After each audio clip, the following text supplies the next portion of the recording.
আমি পরিষ্কার বলছি, শিক্ষার্থীরা, শিক্ষক শিক্ষিকারা যারা বসে আছেন গতকাল থেকে, কেন বসে আছেন এই গরমের মধ্যে কষ্ট করে? আপনারা স্কুলে যান।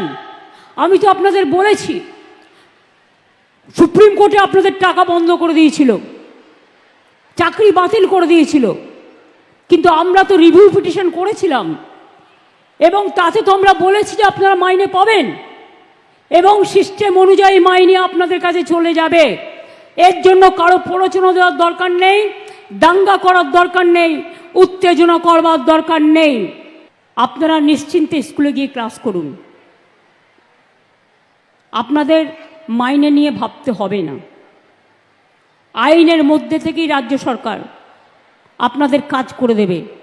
আপনি এ না বি এটা কোর্ট ঠিক করবে, আমরা নই। কিন্তু আপনাদের মনে রাখতে হবে, যে যেখানে চাকরি করছেন চাকরিতে ফিরে যান। টাকা কিন্তু ওই যারা আপনাদের ওস্কাচ্ছে তারা দেবে না, মাইনে কিন্তু গভর্নমেন্ট দেবে।